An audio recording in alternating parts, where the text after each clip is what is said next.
This 17 News at Noon podcast is brought to you by Clinica Sierra Vista. Welcome back to the 17 News at Noon podcast, where we share your news on your schedule. Well, good morning. I'm Elena Russ. Good afternoon, I should say. We begin here at noon with a burglary in downtown Bakersfield caught on camera. Now, we're hearing that it shows a man allegedly stealing thousands of dollars worth of items from a local wine shop. And it happened early Wednesday morning at Tullow Wines. That's on 18th Street here downtown. Employees of the business say the suspected burglar stole a couple laptops and the cash box, totaling about $6,000. There was also an additional $800 in damage done to the shop. Now, we reached out to Bakersfield Police for more information. We are still waiting to hear back from them on this case. All right, now to our next story in the news of the day. 2 people are dead after an early morning fire in Oildale. That deadly blaze broke out just before 12:30 this morning. Okay, so this was just after midnight, and it was on North Chester. City and fire crews responded to the blaze, saying that the flames were intense. Coming out of every window and door. Near that structure is 3 other structures that were also being impacted by the fire and heat. All right, so crews say they were able to get the fire under control and prevent it from spreading to the other buildings. However, those 2 people did die. Power lines at the home were also damaged. A cause of the fire not immediately known. Arson investigators are working to determine the cause of death in this case. And the cause of the fire, that is, excuse me. Hello, this is Tim Callahan with Clinica Sierra Vista, and we're excited to unveil the Community Health Center of the Future, our comprehensive care center. It's located right across the street from Memorial Hospital. We have every service under one roof, from family medicine, OBGYN care, dental services for adults and children, behavioral health, and much more. So find your way to better care at Clinica Sierra Vista this year at our comprehensive care center. Visit our website, clinicasierravista.org, for the latest on this project. We'll see you soon.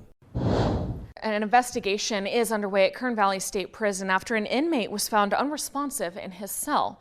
Prison officials say they were conducting a security check Wednesday evening when they found 26-year-old Juan Mendoza unresponsive with visible injuries.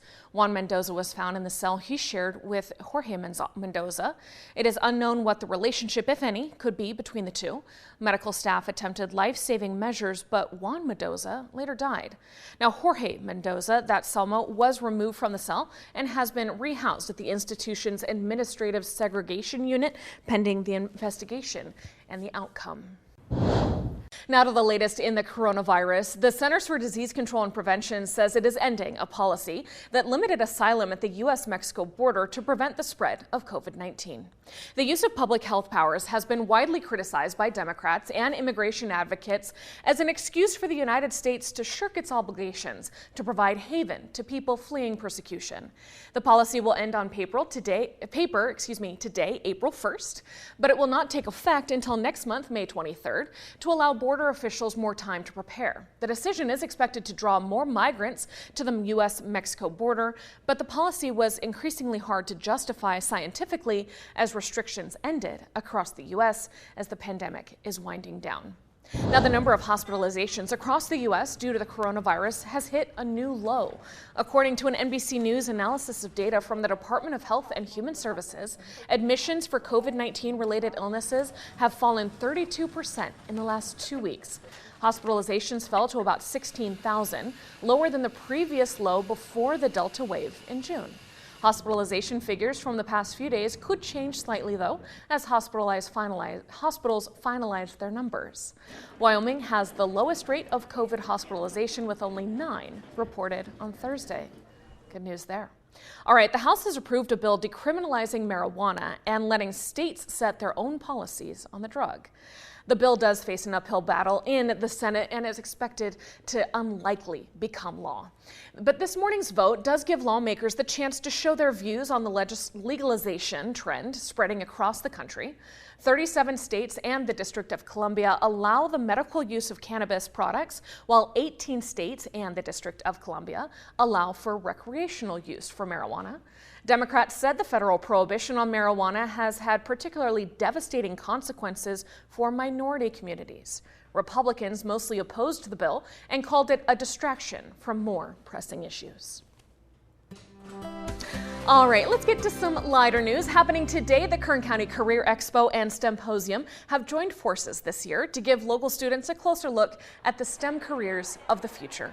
Thousands of students are currently at the brand new Career Technical Education Center in Southwest Bakersfield, visiting booths to learn about local careers in oil and energy, to name a few. They also sat in Innovations Hall to hear from featured speakers like myself. That's where I was this morning. We get to talk about our STEM careers here in Kern County. I was talking about multimedia journalism and, of course, meteorology, giving students a behind-the-scenes look at the technological advances of our industry the last decade, along with the knowledge we meteorologists must have in science, technology, engineering, and math to research and present your weather forecasts every day. And KGET is teaming up with CityServe and Dignity Health to collect Easter food baskets.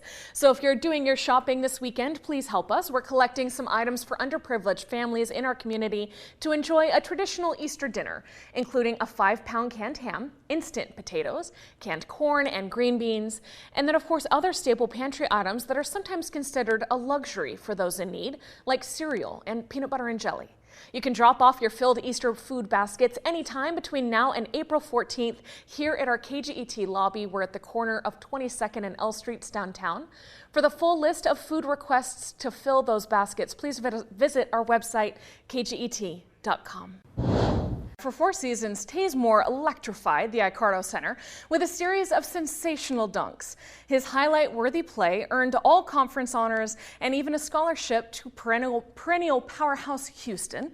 And last night, he went full Phi Slamma Jamma in the college basketball dunk contest. That's right, the Cougar wrapped up his performance with an epic slam over former CSUB teammate DeMonte Buckingham to earn the crown of college basketball's best dunker. The Talk of New Orleans, Moore earned perfect scores on each of his last 3 dunks to take home the championship belt, a title the former Roadrunner has been chasing since battling a brutal leg injury. The 17 News at Noon podcast is a production of KGET and Nexstar Media Group. For more on all of the headlines in today's show, head to kget.com.